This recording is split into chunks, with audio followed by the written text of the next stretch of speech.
Bem, pessoal, então, dando seguimento, dizia eu que alguns dispositivos da Lei de Abuso de Autoridade pecam porque têm vícios ou supostos vícios de constitucionalidade, em especial pela violação ao princípio da taxatividade penal.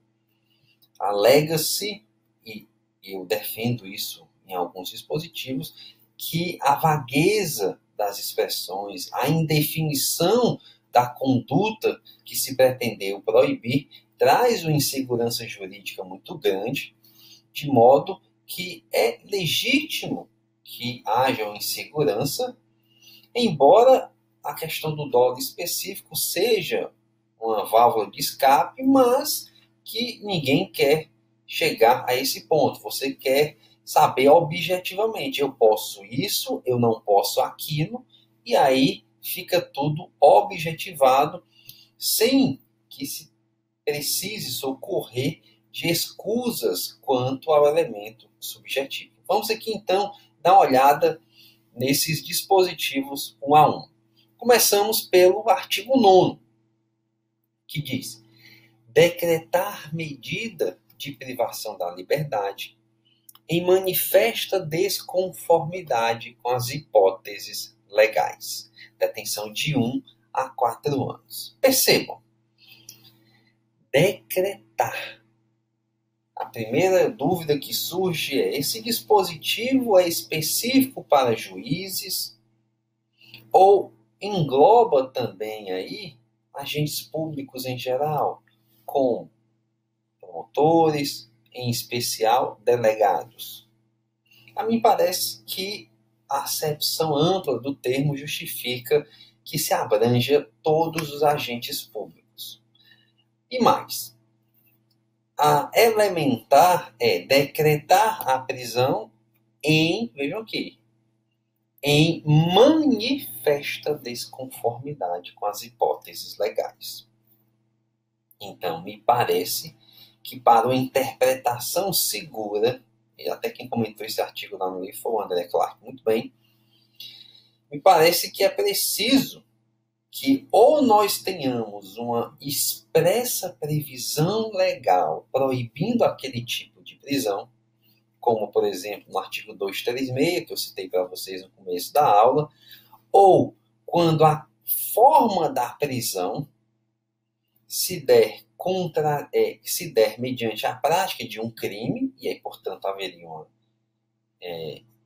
vedação por lei, ou, que aí é uma tese já minha que eu defendo, se a pessoa, o agente público, descumprir uma súmula vinculante. Nós sabemos que as súmulas vinculantes 24 e 25 do STF trazem hipóteses aí de situação de crimes e prisões.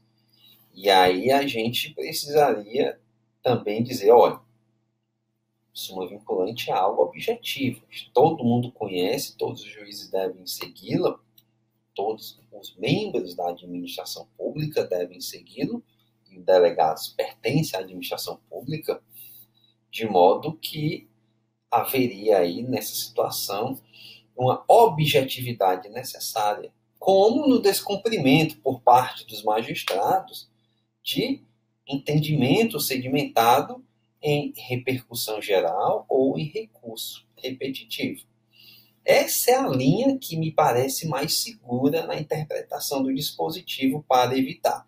Do contrário, é mero achismo. E mais, sempre lembrando de que a divergência na interpretação não configura abuso de autoridade. Então, se determinada situação se enquadra em flagrante, próprio, impróprio, e, portanto, a autorizar a prisão, se no cotejo das provas houver uma divergência, não configura abuso de autoridade. Mas vejam o parágrafo único, como é mais complicado ainda. Incorre na mesma pena a autoridade judiciária que, dentro de prazo razoável, deixar de... Ora, Quer dizer que dentro de prazo razoável, eu vou cometer o crime de abuso se eu não relaxar a prisão manifestamente legal. Se eu não substituir a prisão preventiva por medida cautelar diversa ou conceder liberdade, quando manifestamente cabível. Ou quando eu deixar de deferir liminar ou ordem de habeas corpus, quando manifestamente cabível. A primeira pergunta que a gente tem que fazer aqui é: o que é essa duração, o que é esse prazo razoável? Sim, porque se você diz que deixar de fazer algo em um prazo razoável, sem quantificar sob pena de crime, é gerar uma insegurança, é violar a taxatividade penal. Nós não estamos aqui no âmbito administrativo, em que nós teríamos aí uma margem e as consequências são bem menos drásticas.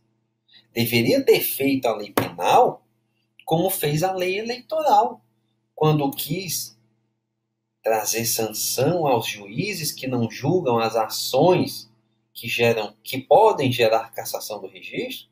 Disse lá no 97A da lei das eleições: olha, duração razoável para fins das ações eleitorais é 1 ano. E aqui?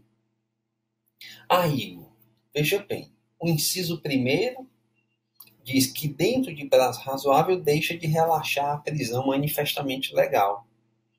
Se você estiver tratando de uma prisão em flagrante, será que não é razoável entendermos que o juiz, que tem 24 horas para ser comunicado, 24 horas para fazer a custódia e depois decidir, descumprido esse prazo de 48 horas, haveria o exaurimento e, portanto, ultrapassado este prazo razoável? Não me parece que essa seja a linha. Quando o juiz deixa de substituir a prisão preventiva por medida cautelar ou conceder a liberdade quando manifestamente cabível. Que é o manifestamente cabível, meus amigos? Manifestamente cabível tem que seguir uma linha de objetivação. E aí, a mim parece que só naquelas hipóteses. Ou a lei diz taxativamente: aqui sempre cabe a liberdade provisória. Sem margem, sem polêmica, sem divergência. Do contrário, você está tolhendo o livre convencimento motivado do juiz, porque a expressão é genérica. Ok?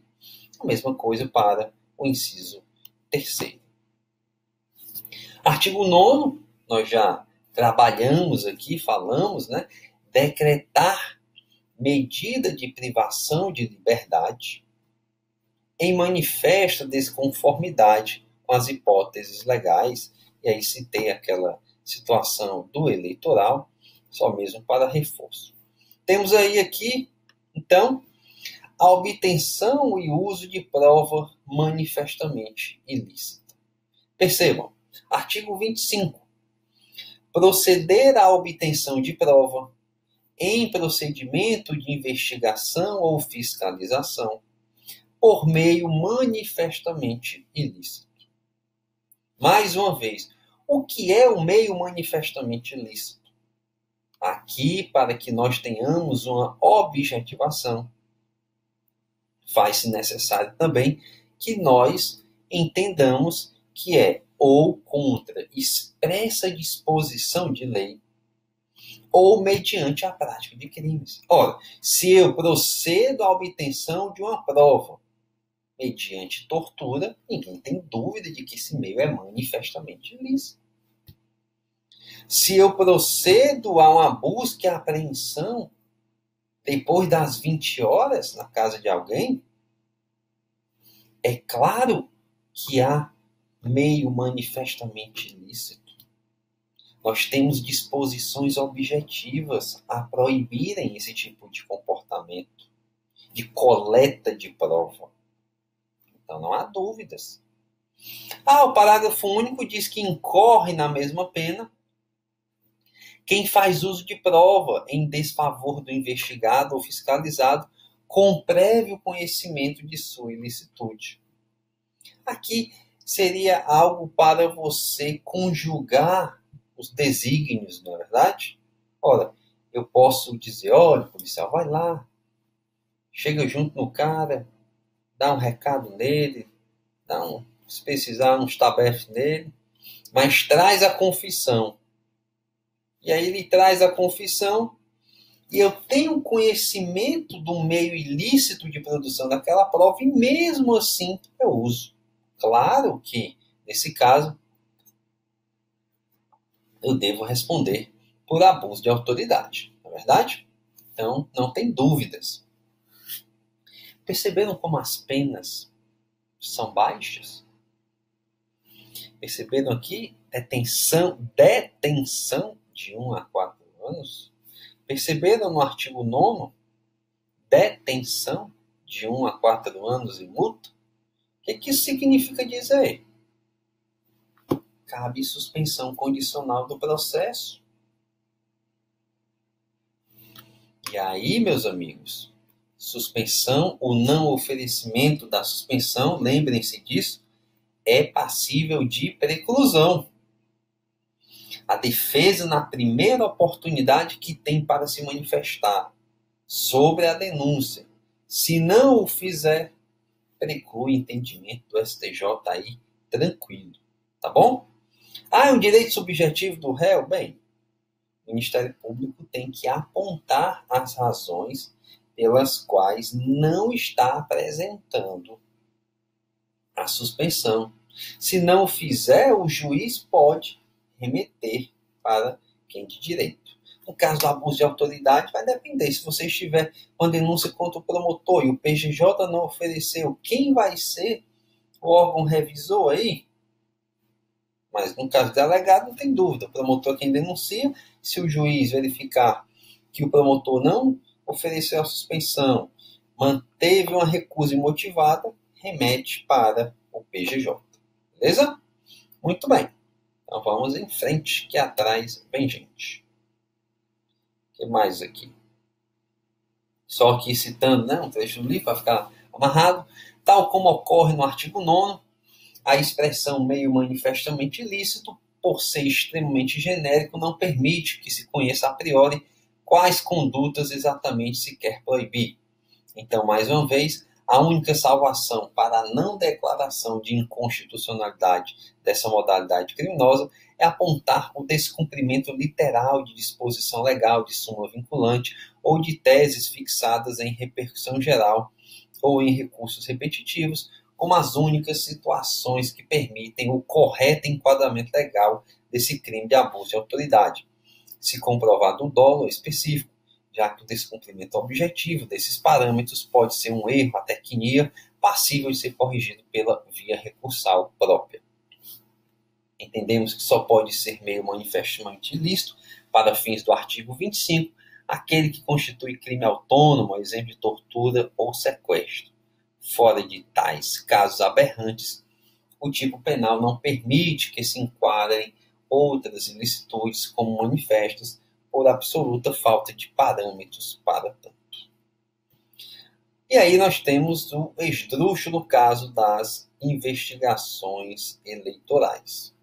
Nós já falamos aqui que a lei das eleições diz no seu artigo 105A que não se permite o uso de CP. Ora, nós temos uma disposição legal expressa dizendo que não pode usar ICP na área eleitoral. Se eu coleto provas por meio de ICP, eu estaria praticando crime de abuso de autoridade? Não. Até porque, já falei, o entendimento do TSE no sentido que esse dispositivo não tem mais aplicabilidade. Há votos apontando a sua inconstitucionalidade, há votos apontando a interpretação conforme, e os acórdãos todos são no sentido de que pode ser usado ICP na área eleitoral para coletar provas. Tem até esse voto aqui dos ministros Luiz Fux e Maria Tereza de Assis Moura, que diz: o artigo 105A da Lei 9.504 é inconstitucional, pois o artigo 127 da CF atribui expressamente ao parquet a prerrogativa de tutela, de defesa da ordem jurídica, do regime democrático e dos interesses sociais individuais disponíveis, de modo que a defesa da rigidez da competição eleitoral e dos bens jurídicos salvaguardados pelo ordenamento jurídico eleitoral se situa no espectro constitucional de suas atribuições. 2. A restrição do exercício de funções institucionais pelo Ministério Público viola o artigo 129, inciso 3º da Constituição, dispositivo que prevê o ICP e a ACP para a proteção de interesses difusos e coletivos. 3.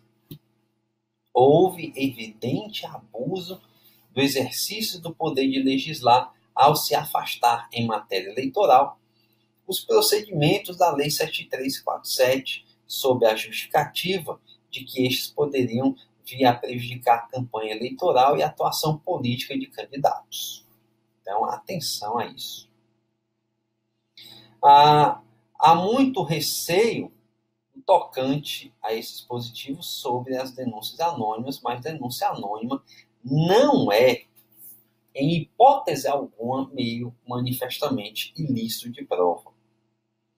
Como você usa a denúncia anônima é algo que pode gerar uma anulação da investigação, mas não abuso. Nunca denúncia anônima foi ou vai ser meio ilícito de coleta de prova, ainda mais depois da lei anticrime. Se vocês verificarem, deixa eu só fazer uma pesca aqui que essa hora da noite está difícil, mas a modificação da lei 13.608 pela lei anticrime veio exatamente fomentar e estimular o uso das denúncias anônimas, tá bom? Então é muito importante que vocês percebam isso. Vamos lá.